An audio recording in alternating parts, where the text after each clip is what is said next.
welcome to the Creative Obsession podcast. My name is Carie, and I am coming to you from just outside of Portland, Oregon. Today is September 14th, and 2017, and I want to thank you for being here and joining me on my channel where I talk about all things creative, mostly some knitting and some quilting, but I've got a couple of new projects that I want to share with you today. So thank you for being here. I appreciate it. You can find me on Instagram and Ravelry, and we do have a Ravelry group where you can find information about giveaways and other little chatters. I've got a new giveaway today, so be sure to check out the group, and I will give details about that in a little bit. So thank you for being here. As you know from the last episode, if you've been watching, my son got married. He got married on Sunday, and it went really well. They looked so handsome and so happy, and everything went really well, and it felt really good to give them a nice wedding. So I've got a couple of pictures that I was able to take, but I'm waiting to get some pictures from the photographer.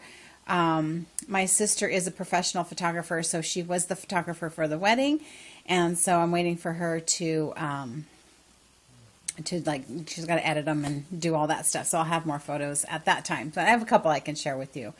It was just really good. It was just good. They're so cute together. One of the pictures I want to share, though, is a picture I took before the wedding. It was when I had everything here and I was getting everything put together, and it's their cake topper, and it was so dang cute. They found somebody on Etsy who makes cake toppers based from photos that you send her. And she's based out of Hong Kong, and they sent photos, communicated back and forth through emails, and they got the perfect cake topper. So it just looked just like them. So they even had the dog and the cat on there. So they have a pug, Vladimir, and a Maine Coon cat, Svetlana. I don't know what's with the Russian names. They even use Russian terminology to give him commands to sit and stay, and all that stuff's all in Russian.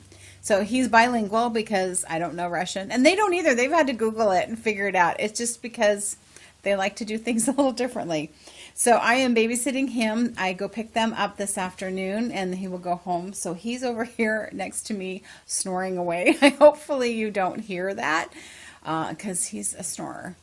But that's fine. If he's snoring, that means he's sleeping, and he's pretty tired because he's not used to having to follow people around and going up and down stairs. So he has to feel like he has to be with me, and I'm everywhere, and he's just like, would you stop so that I can take a nap?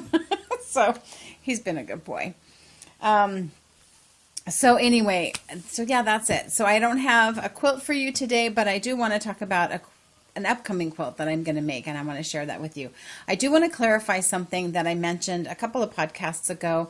I had done a giveaway, and I said I didn't want anybody from the UK to enter because I was having troubles shipping things to the UK. That doesn't happen. I don't have any issues shipping from my Etsy shop. Those go no problem.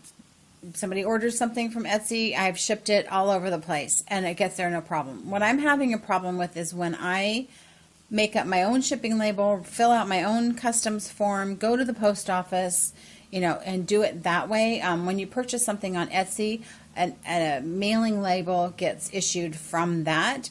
When I just do a giveaway or something, I have to write out and take it and do the postage and stuff, and that's where I'm having problems. So I'm going to have another giveaway today, and I want everybody to enter. But I would love, if anybody has mailed anything to the UK that has had success, would really love it if you'd tell me what you do, because I'm doing everything I think I can, and I don't want to exclude anybody. I hate that, but I've 2 for 2 has been sent back to me, and it costs me over $25 to send something, which is fine as long as it's getting there. But if I'm going to spend that kind of money just so that the postal system can toss it around and send it back to me, that's kind of dumb. So this giveaway will be open to everybody, but if you could comment somewhere, whether it's here or in the Ravelry group, or message me somehow and let me know if there's a trick to it. I take the packages to the post office fill out the customs form with all the information saying it's yarn or it's a bag or whatever it is that I'm sending, and for some reason that's not working. So this next giveaway is open to everybody, and fingers crossed that it's going to work if somebody can give me a tip. So just want to put that out there. My friend Jenny, who owns the Mama Made It quilt shop, just recently was in, I can finally say, is in a magazine. So this is a magazine, Quilt Sampler. It comes out every quarter, and it will highlight 10 different quilt shops. And this episode, the fall-winter episode, her shop is in it. And it's hard to get in this magazine and get your shop featured. And so she did. And I'm really proud of her. And she's the first shop you see when you open the magazine. So it's the Mama Made It quilt shop. I'm just really proud of her, and that is super exciting. And I haven't read the article yet, but the pictures they took really good pictures that show her shop. And it's funny because I'm like, oh, I quilted that quilt, and I quilted that quilt, and that quilt. So, yeah. So I just wanted to give her a shout out, and fantastic. Visit her shop. I've shown quilts of hers that I've quilted as backdrops, you know, that when I've had them here. And, just really, really exciting. It's a pretty big accomplishment to get into that magazine. So I went to her shop for they had a big party to do about being in the magazine and all that. And this is something that's been in the works pretty much all this year, but they can finally say something because the magazine's been issued. So while I was in there, I did pick up a new quilt pattern that I'm going to do. And it's the Cinderella Pumpkins by Laughing Yourself into Stitches. Sorry, I keep putting it there like it's going to focus. It's not going to focus. I tried recording this on my phone. I didn't like the way it looked. But my phone can focus when I do that. Anyway, so Laugh Yourself into Stitches. She has this really cute pattern of these kind of squatty flat pumpkins. And I'm going to do a table runner kind of similar to this. I'm going to do all 6 pumpkins. And sorry about that. Forgot to change the SD card in my camera before I started recording. Anyway, what I was saying is I'm going to make the pumpkins on a black background. And so I picked up some fabric. So this is going to be the background fabric. It's just got little teeny kind of cream beigey flowers in them. And then I just picked up some fat quarters that she had there. So these are going to be my pumpkin colors. These are going to be my stem colors. There we go. And then these will be the pinwheels. The pinwheels are our pinwheels. So yeah, I'm really excited. I'm going to get started on it. Like I said, I'm going to do 6 pumpkins. So it'll be like that, just a little bit longer. So this pattern is available in her shop. I will double check before I record this and put the information on the screen if it's available from Karen's website. Yeah, Laugh Yourself into Stitches, Karen Walker. So anyway, that's going to be my upcoming little quilty project. I'm kind of getting the bug to sew on a quilt, and I haven't had that in a long time. I don't feel like sewing. I don't feel like making quilts, that kind of thing, during the summer. I don't know why, but when it starts to get cooler weather and it starts to feel fall-like, I just kind of feel like hunkering in my studio and sewing and quilting. So I'm going to have to try and find the balance of that and getting some things dyed as well and keeping that going. So, like, I don't have enough to do, right? So that's very cool. Congratulations, Jenny and JC, for your thing in your shop. I want to go into what I'm going to have as the next giveaway. I was over at Michelle's from the Naughty Knitwits. I went over to her house a couple weeks ago. I think it was right after I recorded, and we just kind of hung out and knitted, and I helped organize her yarn, which was really fun. And she gave us some yarn for the podcast as a giveaway. And so she gave this skein, and it is the Silk Drop Dreamy Sock Spring Cheer. Dreamy Sock is the base, Spring Cheer is the color, and it's an MCN. So it's an 80-10-10 merino cashmere nylon. hand painted. So it is like turquoise with splashes of pinks and purples and bright greens. It's really pretty and it's real soft. Has a stitch marker with it, and then she also included one of her big ass pins. I don't know if you guys watch the Naughty Knit Wiz podcast, which you should, because everybody should. And so she got some pins because she's been really having fun putting pins on her bags.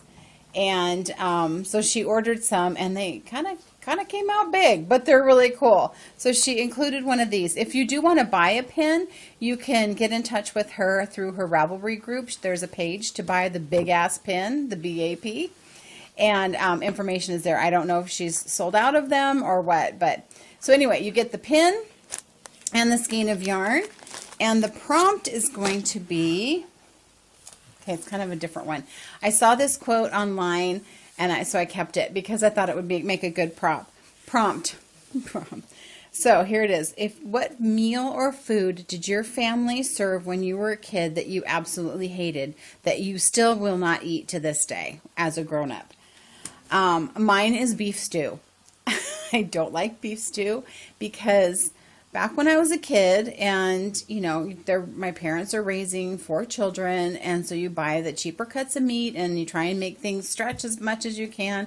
You'd get those pieces of meat that just do not chew down. And my parents were of the mentality of like, you're going to sit there and you're going to eat it. It doesn't matter. You're going to eat it. And I would sit there in tears. I can't chew this. And you're trying to swallow and it won't swallow. I won't eat stew. If somebody does serve stew and, you know, I'm like, there I am. I will eat the vegetables. I like the flavor of the gravy and the vegetables and stuff, but I won't eat stew meat. Still just like, bleh. So anyway, that is going to be the prompt. And it has nothing to do with the color. It just was a funny prompt, I thought. So that's going to be the prompt to win the yarn and the pin. I'm going to tell you now what I've gotten done knitting and crochet wise. So I showed last episode, I think, that I had picked up the Carie cupcakes. So they're a Carie cake. I don't know. I still have one left. And it came with a pom-pom, and it was like, you know, ready for an entire hat. So I crocheted a beanie. I get this ridge when I crochet, and I don't know if that's normal. That's like where you do a slip stitch to join things. Anyway, I didn't put the pom-pom on. I was going to, but I didn't know how to do it. It came with the pom-pom, so I didn't have to make it. I didn't know how to attach it. And then I thought, is that the kind, do you put a pom-pom on a chemo hat? You know, like this is a hat somebody's going to wear just because they've lost their hair. I don't know that they want a pom-pom on it. So I'm going to give it to the gal that collects the hats and say, you know, if you feel like you want to use the pom-pom, go for it. Maybe she wants to use it on a different hat. And she'll know how to attach it. I'm pretty sure because she's a good crocheter. It doesn't matter that it was crocheted or knitted. I just don't know how to put a pom-pom on. So anyway, got a chemo cap done. I'm going to meet with her probably tomorrow and give her a stack of hats. Another thing I got finished was I was knitting the Bibbidi Bobbidi Boo socks from Renee Keese. And it's a pattern you can find on Ravelry. And there it is. I got one sock done. I'm going to take it off the blocker so I can show you. I think with the lighting here, you might be able to see the pumpkins. So I messed up, as I usually do. It's knitted top down, and I did the cabling here right, and for some reason after that I wasn't doing it right, and I couldn't figure out what I was doing wrong, and so then I figured it out, but I did it wrong for like 3 times, and then I started doing it right again. So now that I'm knitting the second sock, I have to do it like this. I was just missing a knit 2 before you did the cabling thing, because the cabling's supposed to look kind of basket weave, and I just made it look ziggy. It works. I love this pattern. So I was watching Stitching the High Notes with Joanna. Hi, Joanna. And she's starting tomorrow on September 15th. Her and Gabby from Once Upon a Corgi are doing a pumpkin make-along. So if you get this pattern, this would qualify for the pumpkin make-along because it makes little pumpkins. I can't enter because I'm too far. They do allow whips, but I'm got a whole sock done. And I've started the second sock. So here's my second sock. So I'm having to look at my first sock, like, how many did I screw up? And yeah, so fun pattern, easy pattern. This is done with my Squash Blossom colorway. These are going to be socks for my mom. I had mentioned last time that I was going to give my socks that I made with my campfire colorway. I was going to give those to my mom. I tried them on again and they fit. I don't know I don't know. I think they just needed to relax. So I'm keeping those. I'm going to give these to my mom. I still feel like the heel on those other socks that I'm talking about, I showed them on the last episode, and I did a German short row heel. Still feel like that's not the heel for me. Kay from Morning Thaw Knits said, you know, what about, there's the book called Sock Architecture, and I have the book. It has all different kinds of toes and heels and things you can do. It confuses me because it doesn't give you instructions. I don't understand their instructions. Let me put it that way. Because it's not part of a sock pattern. It's just like you're just going to do this heel. I don't really understand it, but it's got some neat heels in there. Heel flap and gusset works for me. This pattern does use the heel flap and gusset, so I might make my next socks with it. I don't know. I wouldn't mind making socks for myself with it. I think they would fit. So, so that's going to be good. That's going to be for my mom. I'm going to take those with me on vacation. We leave on Sunday. Yay! Another project is my So Faded sweater. I've gotten quite a ways. I really want to try it on. I don't want to lose my stitches. Here we go. Really want to try it on, and I was getting to that point where it's like, just out of curiosity. I mean, I know I still need to make it longer. And I'm knitting these on my ChowGoo lace needles, which I'm really loving. I love the join on these, and you hear people talk about it all the time. It's as if they're not interchangeable. The join is so smooth. So I'm kind of converting to ChowGoo lace needles. But anyway, I want to try it on, but, you know, I'm not going to fit in that. I can't get that over me. And so I thought, okay, I'll put it on, I'll like knit to the other side and kind of have two needles and just put take the needle off and put a stopper on it. I can't find my stoppers. My set of interchangeables came with stoppers, and I used them on something, and it's probably in a bag somewhere, and I cannot find them. And it's frustrating. So what I think I'm going to have to do, aside from continuing to look, I've looked under stuff. I'm like, they are somewhere. They're here somewhere. I just don't know where they are. So I think what I'm going to do is I have some like wooden needles, my Knitter's Pride needles, and I will knit across on that and have two separate needles on separate things. So that'll work. Still frustrating. But anyway, here's my sweater.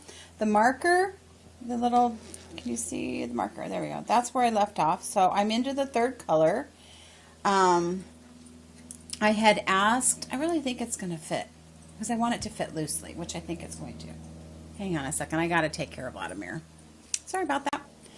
You know, when you have grand dogs, you got to take care of them. So anyway, I'm getting, you know, it's about waist length at this point, and it hasn't been blocked, obviously. And I had mentioned about the sleeves. The pattern doesn't tell you how much yarn to save for the sleeves. So what I did, somebody suggested knitting around. So I knit around, weigh your yarn, knit, weigh it again, see how much you've used per how many stitches, and then kind of figure out how many stitches you need to pick up here and go on. So Jim helped me with the math because that was pretty confusing. And I said, make sure we give like extra so that I'm not running short. And we kind of figured that 20 grams per sleeve should be enough. And I've asked a couple other people, like, well, does that sound right? And they're like, yeah, it sounds about right. So I'll pick up, because I used pretty much all of this first color, so I'll pick up with the second color, and I've got a little over 40 grams and knit from there. I think with this third color, I'll probably save a little bit in case I need it for the cuffs. Maybe just do the cuffs in that color. The colors are so similar, you know, it's not that big of a deal. And look at how funny. This actually ended up striping. So this yarn this is my yarn. This yarn is from Black Sheep Yarn Company, and it was the Tea Time colorway, and it's striped, which I thought was really interesting. And then this is Black Sheep Yarn Company's lavender that I'm knitting with. So then my next color is a colorway I dyed to go with it. That'll go here. It's got a little bit more blue in it. So it's all staying very lavendery, and so even if the sleeves don't exactly match the color change of the sweater, it's going to be fine. Little frustrating that she didn't include that in the sweater directions. So I'm thinking it's going to fit. It's going to be nice and loose. I'm hoping that this stays, that doesn't get too wide, because I see a lot of sweaters, because I'm pretty short from here to here. I don't have wide shoulders because it's an Italian thing. And so any of those wider necks would be like clear out to here on me, which it's not going to happen. So I always, when I do look for sweaters, try and find ones that are a little bit closer. So I know this will stretch, but it's also going to have ribbing, which I didn't consider, is that I have this color and I should have that in the ribbing. And there's not very much of it left. I did, when I dyed it, I did dye 2 skeins of it. So if I need to, I can get into that other skein to do the collar. So that's where I'm at. So I got to try it on just because I'm curious, and fingers crossed it's working. Because that would suck if I went through all that. I feel pretty confident that it's going to fit just from holding it up. So, I don't know where oh, there it is. Okay. Don't want to lose stitches, but I'm just going to plop that in there. So good progress on that. I've really been trying to stay pretty focused on just knitting on that and just knitting on my socks. I threw a little hat in there every once in a while. But I'm finding that I'm getting really antsy and I'm feeling very uninspired. Even in my dyeing, I think because I'm just working on one thing. Another reason too is I haven't really been able to go out too much. We've had such horrible heat and horrible air quality. We've had a lot of fires. There was a recent fire still burning in our Columbia River Gorge, and the way the winds were blowing blew the smoke towards Portland and came our way. And it was so smoky and ashy that there was actually ash kind of falling down, looked like it was snowing. And so the air quality was really bad, because that's what you're seeing, but there's also lots of particles in there that you're not seeing. And so I would go for a walk or something with Millie and my chest would start hurting. And so I just stayed in. It was just so gross. So that felt very uninspiring.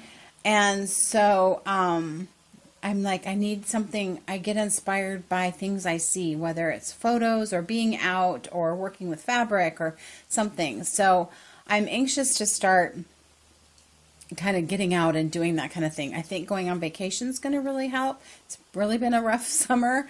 So I think being on vacation is going to help. I'm taking projects with me. I really want to cast on my 3-color cashmere cowl that I'm going to do with the Ho-He knit along.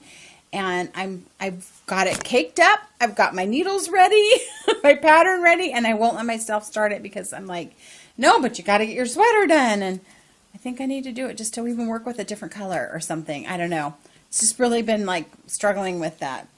So I did do another little project, which helped. And I worked on part of it yesterday, which helped kind of like, okay, this feels really good to work with some different colors. One of the things I wanted to talk about too is frogging stuff. So there was a shawl that I was making from one of my sock blanks back in the spring, and it was part of the springtime single skein cowl. I don't know, something like that. And I only got about halfway through it, and it was like I really just wasn't enjoying the knit. The stitch that was being done wasn't a stitch I was enjoying. And I know that the shawl would have relaxed and stretched out. When you knit with a sock blank, things get kind of kinky. But it just felt like it was just going to be too small. I wasn't going to wear it. Why bother going forward with it? Well, now I've got half of it on a sock blank, half of it knit into a project. And so I felt kind of stuck. And I kept opening that bag like, what's in here? Like, nope, that's that thing again. So I decided to just frog it. And so what I did is I just balled it up from the knitted project, unraveled it, and made it into a ball. So I had a sock blank with a ball attached. And then I took from the ball and caked it up, and then continued, once the ball was all unwound, continued to unwind the rest of the sock blank because it just made more sense. So I did it all onto a cake, put it on my Swift, and made it back into just a hank of yarn. So this was a sock blank, was part of a shawl, and now is a hank of yarn. So I will probably knit socks or something with it. I do love all these colors. It's kind of a bummer. I'm not going to knit it from a sock blank, but what difference does it make? So if it bugs me enough, I will wet it and relax the kink, but it should be fine.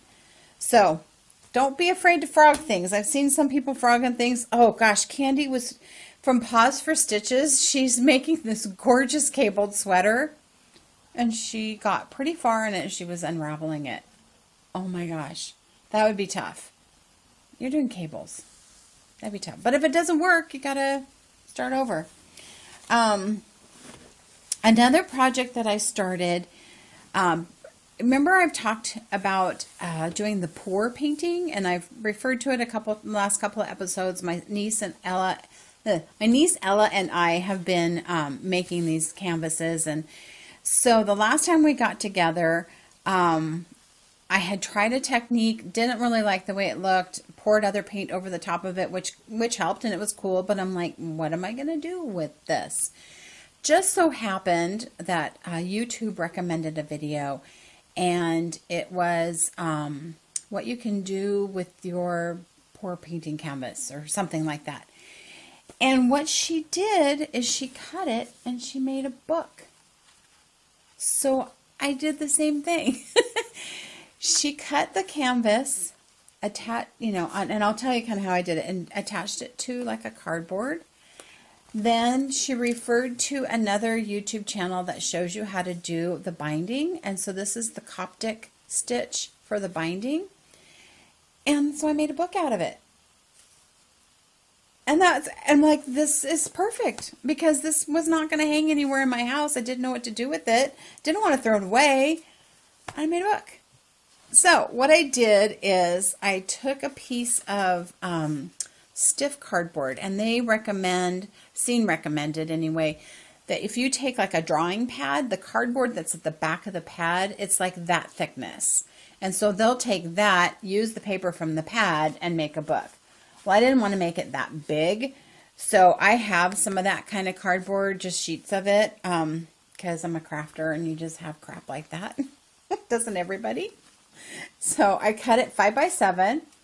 Then I cut my canvas piece to give me a 1/2 inch on all sides, bigger than the cardboard.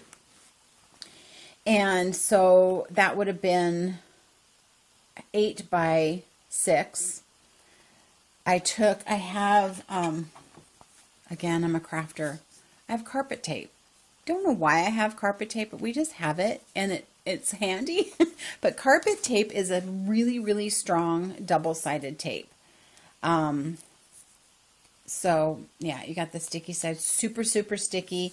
So what I did is on the cardboard, I just did 3, strips of carpet tape, put my canvas on it, and then I used a brayer. So this was out in the shop, Jim's wood shop. And I really just press it on. And then folded the 1/2 inch, folded it over. I had cut the corners so that it makes like a mitered corner. Folded it over and just stuck it with regular double stick tape that you can get like on a tape dispenser kind of thing. And just held it down with that. Did the brayer again, so I got a nice crisp edge. Then I cut a piece of scrapbook paper and just double stick taped that on to cover the cardboard. I probably wouldn't use this tape if whatever I used for the cover wasn't as thick as the canvas, because I've thought of maybe trying to do something with watercolor paper. Well, that's not going to be as thick as the canvas. You might see the actual strips of tape. So anyway, that's something to think about. And then I took from a drawing pad and cut the paper so that it was 7 inches this way, but 10 inches, because I was going to fold them in half. And then what you do is you make groups of 4 pieces of paper, folded them in half, and these become what they call a signature. And so I put 6 signatures in here, which gives this 48 pages. And then for the stitching, it's the Coptic stitch, like I said before. And the video for that was from Sea Lemon. That's the YouTube channel. And I'll link that stuff down below. They say, you know, she says you use linen thread. Well, I didn't have any linen thread. So what I did, because you want waxed thread, is I just used embroidery floss and used all 6 strands. Hang on just a second. Sorry, my needle fell. All 6 strands. And then I have a cake of beeswax, and I just ran it across. And I did that like 3 times, and it waxed my embroidery floss and gave me waxed thread. The reason why you want waxed thread is it helps keep it from tangling up. It keeps it from tangling, and it kind of makes it a little sturdier. I did buy some needles. Oh, I don't have the little container. I did buy some big eye needles that are pretty hefty, because you're poking through the paper and stuff. And so I used an awl. I have a little awl. Measured my holes to be 1 inch. So this is 7 inches this way, and so I did 1 inch apart, inch from the edge, and then 1 inch apart, so it has 6 stitches or whatever. And then just followed the tutorial that was online. And the reason that's what's nice about the Coptic stitch is no matter what page you're on, it will lay flat. And so then you've just got your book. And so there's the middle of one of the signatures. And then you go to the next page, it will still lay flat. Really fun, and a really kind of a neat way to use something that was like, but it looks really cool as a book. So I'm going to give this to my niece Ella that I introduced you to at the last episode as a thank you. She helped me. She was a huge help to me at the wedding. I had asked her to be my assistant, and she did a fabulous job. She was so good. I had her, like, I knew how I wanted to set the tables, and I kind of did a mock-up at home, took a picture and texted it to her, so she had a visual. And I just said, when we got there, it was just like, here's the stuff. And she just took it, and she directed other people on what to do, and they got the tables all set. And then she'd be like, okay, what's next? I'm like, okay, we got to set this up. And so she helped me with that. And I just said, I need you to monitor this little photo booth thing. And she did really good. She was awesome. So as a thank you, I wanted to give her this book, and I want to write some sort of a quote or something on the inside for her. But I thought it would be really cool since she was with me when we made this, and that was kind of like our thing that we did. So yeah, it's pretty neat. When the canvases were done, I just took a spray can of clear coat, clear varnish kind of thing, and sprayed the canvases. So that's why it's a little bit shiny. It also helps give it just a nice smooth texture. I don't know which way I don't know which way she'll want to have as the front. So I don't know where to write my little whatever. So anyway, I'm going to give her this. You can use it as a little journal or a drawing tablet or whatever. I'm really excited to try and make more of these. It was pretty fun to do. You know, it's just very meticulous on how you have to do things. And but I can see that there's some potential for some really neat things. So what I was thinking even is maybe even watercolor paper. Not necessarily to watercolor on, but watercolor paper is a little stiffer, and kind of decoupaging on it, maybe. I don't know. There's some possibilities here. So I will put the links to that kind of stuff below if you're interested in making your own book. This was the first time I had ever made one. So, and I had a lot of fun. And so now I've got ideas of like doing canvases just for the purpose of cutting them up and making them into something else. So what's funny is I had told my friend, I have a friend in California. Hi, Lynn. And we've been good friends for 10 years. We've never lived in the same state, but we both like to do the same kind of crafts. And she had just seen the same video on doing this. And she's like, I just saw that. And I was thinking I would make one for you. And here you are making. It's because, you know, great minds think alike. So then I have like, okay, I'm like, okay, this is great. I want to make more of these. So now I have like, you know, my tape and my brayer and stuff like that. I need something to put them in. So I did. I made a little bowl. And this is just, this is not new. Making fabric bowls like this has been around for a long time. I just haven't done one in a really long time. The last few ones I've done is like this, where I've taken just the rope and I've dyed the rope with Rit dye. I made them, and I like them. This is fun and this is nice, but they tend to be a little more floppy, and I like to have them to be a little bit more substantial. And so adding the fabric around it really helped with that. So what I did, and this was really helpful for me because I just really felt like I needed I needed to look at different colors than what I was looking at.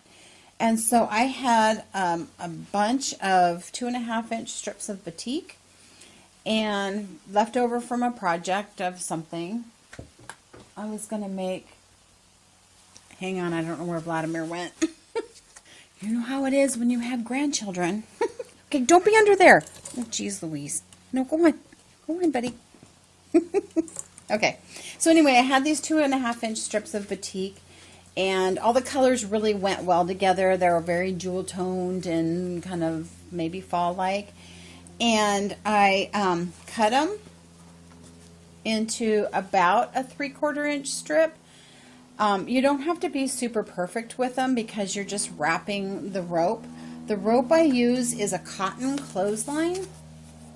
This is 3/16 of an inch. It seems to be a pretty good size because my needle can go through it pretty well. I use 100% cotton just for that reason, so because you are sewing it on your sewing machine, and you sew it with a zigzag stitch. And so, like I said, this is not new. There's a bunch of information out there on how to make them, but this is just going to be a quick thing. So you take the rope, you take your strip of fabric, and you just wrap it around and cover it by doing that. And then when you get so far down and you start sewing, what you're doing is you're making, you're just making like a coil, and you're zigzagging so that you're hitting the previous rope and then the newer rope that's going on, and you're just zigzagging across and going around and round and round. I like to use this stitch. I don't know if you can see it. I posted a picture on Instagram because I was showing off my awesome vintage button. But I think it's supposed to be probably for stretch zigzagging or something. So zigzag usually goes, the machine takes a bite there and comes over and takes a bite there. And this stitch, it actually stitches to that and stitches over. I feel like it gives me a stronger stitch for this, and so I chose a shiny goldish colored thread to just accent it. And then, you get to the end. That's always kind of weird, like how do you end that? And so I got into my vintage buttons that were buttons from my Nona and found a button that matched and just sort of covered the edge there. So this holds my bookmaking supplies, and so now it's cute. So that was really fun. It felt really fun to make that. I haven't done something like that in quite a while. And so that was really fun. It was fun to play with some new colors and to just do something different. I guess I get kind of bored just doing the same thing over and over. I'm really trying to stick with my knitting stuff so that I don't have so many whips on the needles, but I think I need a break from my sweater a little bit. And so I am gonna bring my sweater with us when we go on vacation this next week. And sorry, my yarn's everywhere. And I'm gonna bring some of my other things that I've got on the needles and try and get some more things done, because I'm itching to get started on my 3-color cashmere cowl that I'm gonna make. And I've been holding off. I've got the yarn caked up. It's ready to go, but I'm holding off because I want to get some stuff done. So I've got that. I also was thinking, I've got the pattern for the worsted boxy, the Hohilo Catelli worsted boxy pattern. I was thinking of doing that with DK weight. I think worsted's a little bit thick, a little bit heavy, but I think DK might be a little bit better. And being that that sweater is so oversized, I think if the yarn made it just a little bit smaller, it would fit nicely. So I think that's going to be my next sweater. So I need to get going on my Sew Faded. I do feel like I'm making really good progress, and I'm getting there. I just got to figure out, I just got to work it out that I can try it on and go from there. So that's all the info I have for you today. I hope you enjoyed it. Feel free to subscribe. Give me a thumbs up if you like it. If you don't like it, move on. Don't thumbs down because it really just makes me laugh. There's no point. If you don't like it, move on. There's a gazillion other things you can watch. So what the heck? Anyway, okay, never mind. Thank you for watching. I will see you in a couple of weeks. I will hopefully have some fun photos of us in Sun River and maybe some finished objects. So thanks again, guys. I'll see you next time.